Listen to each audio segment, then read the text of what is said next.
আজ আমি তোমাদের সাথে আলোচনা করব ট্রান্সলেশন ইনটু ইংলিশ। আমি যে কোনো কাজ করতে পারি।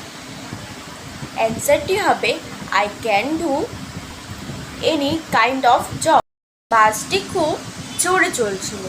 The bus was running at a great speed. Pradip মাধ্যমিকে প্রথম বিভাগে পাশ করেছে।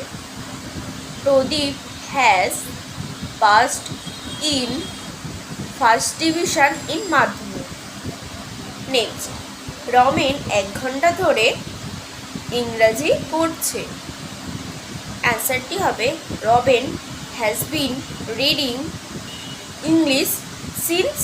আগামীকাল আমি দিল্লি বেড়াতে যাব। I shall travel to Delhi tomorrow. Next, আমি ভবিষ্যতে একজন সমাজকর্মী হতে চাই। অ্যান্সারটি হবে I shall B A social worker in future. ভিডিওটি ভালো লাগলে চ্যানেলটা সাবস্ক্রাইব করে লাইক এবং শেয়ার করে আমার পাশে থাকবে।